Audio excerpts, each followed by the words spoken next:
Olá, companheiros do Gazeta do Mundo. Hoje nós estamos iniciando um novo tipo de programa, um podcast.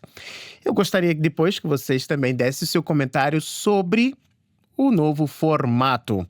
Nós iremos falar de diferentes temas da agenda geopolítica, principalmente o que aconteceu nesta semana. E para começar, vocês devem estar já cientes de que a Síria está, na verdade, pegando fogo. Diversos combates foram realizados, principalmente na costa do país, entre grupos alauítas e também as forças do Tahrir al-Sham, que tomaram o poder na Síria ainda no final do ano passado. De acordo com algumas informações, mais de 70 pessoas morreram nos últimos embates. Pelo que nós estamos entendendo, se trata daquilo que algumas análises geopolíticas já estavam apontando o que iria acontecer na Síria. Ou seja, uma situação caótica logo após a queda do governo de Bashar al-Assad. Diversos grupos étnicos e também de diferentes visões religiosas estão lutando, seja pela sobrevivência no país ou também pelo poder em suas zonas. A questão é que os alauítas estão reclamando, ainda desde o início deste ano, de sofrerem perseguições por parte dos sunitas. Vamos nos lembrar que os alauítas tinham forte ligação com o antigo governo de Bashar al-Assad. A própria família Assad é formada de alauítas. E os alauítas, eles, além de diferenças religiosas, também possuem diferenças políticas na administração da Síria. Mas outra questão que está se desenvolvendo é o foco de tensões que nós vemos no sul da Síria, onde árabes drusos, que estão tendo um relacionamento cada vez mais intenso com Israel, inclusive recebendo palavras de apoio do primeiro-ministro israelense Benjamin Netanyahu, estão também rompendo as suas relações com a autoridade do Tahrir al-Sham. Também foram registrados alguns combates no sul da Síria, principalmente perto da cidade de Daraa. Inclusive, houve avanço de tropas israelenses nesta área do país árabe. Ao longo dos combates que aconteceram no dia de ontem, 6 de março de 2025, parece que teria morrido um dos filhos do atual ministro da Defesa do Tahrir al-Sham, Muharrat Abu Qasra. Ele teria morrido enquanto o Tahrir al-Sham tentava retomar o controle sobre algumas áreas ali perto de Latáquia, Tartus e também próximo da base russa de Khmeimim. Lembrando para vocês que a presença militar russa ainda continua no oeste da Síria, na região costeira da República Árabe. Existe também a suspeita de que Israel estaria preocupado com o fortalecimento da Turquia dentro da Síria. Isso porque grande parte do aparato do Tahrir al-Sham, principalmente a liderança do grupo, é formada por pessoas que têm cidadania tanto síria como também turca. Isso é visto como uma forma de influência do governo do presidente turco Recep Tayyip Erdogan dentro da Síria. No entanto, Israel estaria um pouco que preocupado com digamos assim, com este fortalecimento da Turquia dentro da Síria. E estaria, inclusive, interessado em que a Rússia tomasse uma posição mais de vantagem, de maior poder, de maior influência dentro da Síria, para que haja um equilíbrio de poder, de forças, né, dentro do Oriente Médio. Nós temos que nos lembrar que, desde o início do governo do Tahrir al-Sham, Israel tem fortalecido a sua presença militar no sul da Síria. Há relatos de que suas tropas estão a apenas 19 quilômetros da capital Damasco.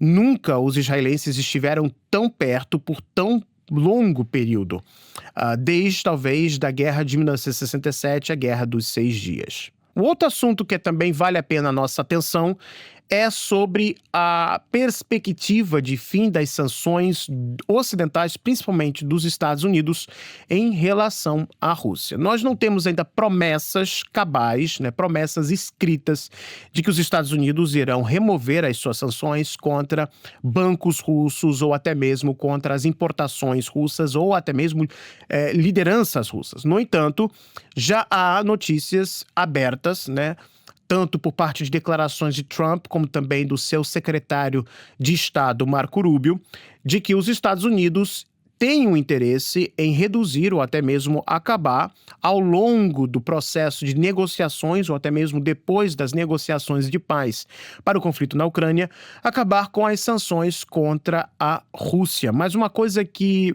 ficou bem interessante nesta semana é que a Câmara do Comércio americana, justamente na Rússia, pediu para o governo dos Estados Unidos reduzir as sanções contra a Rússia, porque diz que essas sanções impedem as transações bancárias e, inclusive, também os lucros de empresas norte-americanas que querem investir na Rússia e restabelecer ou fortalecer o comércio com empresas do gigante euroasiático.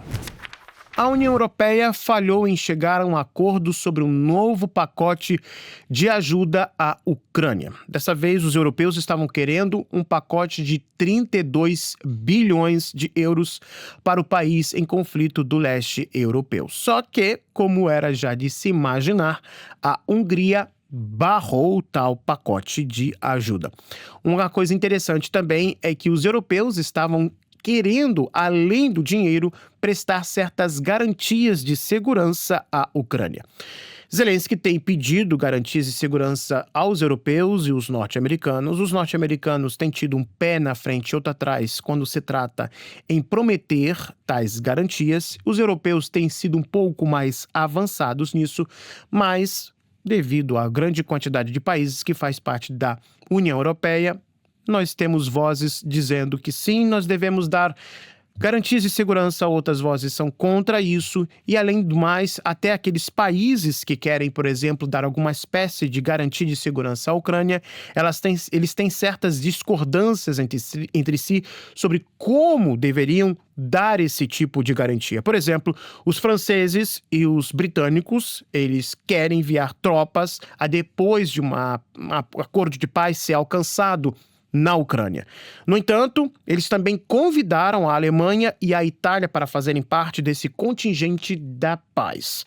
A Alemanha está mais para fora do que para dentro deste plano. Já a Itália, de Giorgia Meloni, disse que não vai enviar seus soldados para nenhuma espécie de plano de paz na Ucrânia. No entanto, logo depois de fazer esta negativa, Meloni ela acabou dizendo que é a favor de uma espécie de garantia de segurança para a Ucrânia, em que ela poderia acionar o artigo 5 da carta, do documento de fundação da OTAN, ou seja, pedir a ajuda militar, a proteção dos países que fazem parte da aliança, em caso de um novo conflito com a Rússia depois do acordo de paz, no entanto, sem fazer parte da OTAN. Ou seja, seria uma forma de que a OTAN aceita a Ucrânia, entre aspas, mas ela não faz parte do grupo de membros, de países membros da aliança,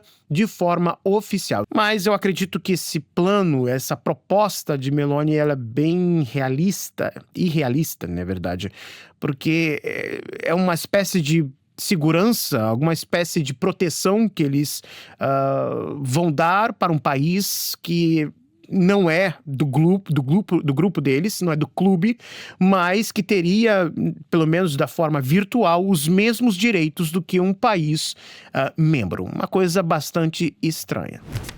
A Lituânia decidiu por sair da Convenção de Munições de Fragmentação criada em 2008.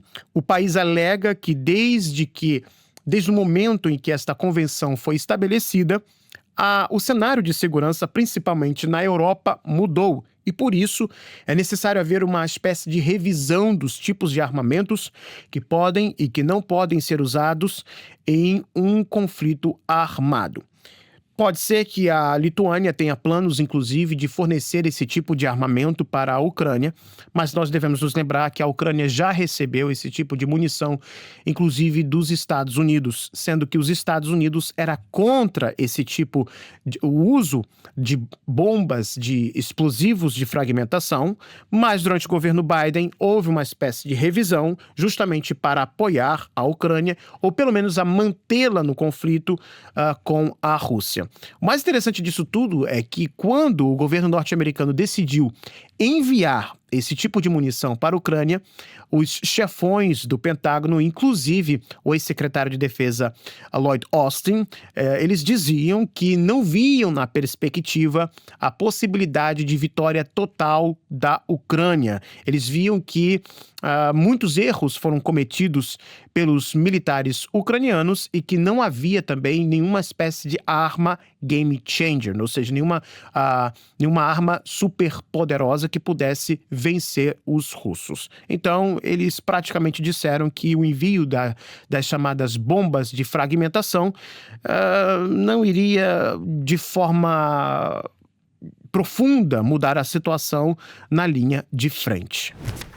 Ainda falando sobre armamento, Trump disse que seria ótimo que as potências nucleares do mundo simplesmente se desfizessem de seus arsenais nucleares. Ele falou, inclusive, que seria muito bom que os Estados Unidos e a Rússia, que são os dois países, os maiores detentores de armamentos nucleares do mundo, e depois a China, que segundo o republicano terá uma quantidade de ogivas nucleares semelhante à de Estados Unidos e Rússia daqui a mais ou menos 4 ou 5 anos, se manter esse ritmo de alargamento de seu arsenal nuclear, né, seria ótimo que os 3 países e os demais também largassem, abandonassem as suas armas nucleares. Esse é um cenário que praticamente poucos presidentes norte-americanos, na verdade eu não me lembro de nenhum ter falado tamanha reviravolta, tanto na sua política de defesa quanto também na sua política de coerção, né? Porque o arsenal nuclear ele serve justamente para isso, não para ser usado, mas para criar uma espécie de medo em outros países. É uma espécie de revisão da política, de doutrina de defesa dos Estados Unidos. Mas, no entanto, isso ainda não significa que seja Estados Unidos, China ou até mesmo a Rússia vão abandonar os seus armamentos nucleares. A princípio, eu acredito que nós deveríamos reagir a isso somente vendo que é uma declaração de boa intenção, talvez, né? A gente não sabe qual é a verdadeira intenção de Trump atrás dessas palavras, mas talvez seja uma forma de ele reforçar o seu papel de pacifista no mundo, já que ele veio à Casa Branca justamente dizendo que era defensor da paz, acabar com o conflito na Ucrânia. Devemos nos lembrar também que no seu governo anterior, em Trump 1, ele foi a favor de reatar as relações com a Coreia do Norte e tudo mais. Você queria já naquela época tirar as tropas norte-americanas da Síria, ou seja, retirou também, quer dizer, iniciou o processo, né, através das negociações com o Talibã, a saída dos Estados Unidos do Afeganistão, e agora ele vem dizendo que seria bom que os países, as potências nucleares do mundo simplesmente abandonassem esse tipo de armamento. É uma espécie de declaração que nos dá esperança no mundo melhor, mas nós temos que saber que nem tudo é determinado somente por uma frase desse tipo, uma frase que na verdade tem mais caráter de efeito do que de praticidade ou capaz de revolucionar o sistema de defesa norte-americano e do mundo, inclusive. Uma outra notícia interessante é que Trump disse que escreveu uma carta para o líder supremo do Irã, Ayatollah Khamenei. Ele afirmou que, nesta carta, ele expressou o seu desejo de restaurar o processo de negociações para se chegar a um acordo sobre o programa nuclear do Irã. Essa notícia ela veio logo depois da notícia de que os Estados Unidos, inclusive, estavam querendo a participação da Rússia como país de intermediador, né? Um país intermediador entre o eixo Teherã e Washington justamente para chegar a esse acordo. Se Trump está sendo sincero nesta declaração, então nós podemos dizer que Trump pode estar fazendo uma espécie de revisão na sua abordagem sobre o Irã. Por quê? Porque foi justamente Trump, em 2018, se não me engano, em maio de 2018, que tirou os Estados Unidos do chamado Acordo Nuclear do Irã, que criou uma espécie de tensão. Como resposta, os iranianos, na época, começaram a aumentar o número de centrífugas para o enriquecimento de urânio, começaram depois a enriquecer a 20%, depois foram para 60%. Nessa semana surgiu a informação de que eles estariam enriquecendo urânio a 80%, ou seja, chegando mais próximo de uma bomba nuclear, que, se eu não me engano, precisa ali de, no mínimo, 90% de nível de enriquecimento de urânio.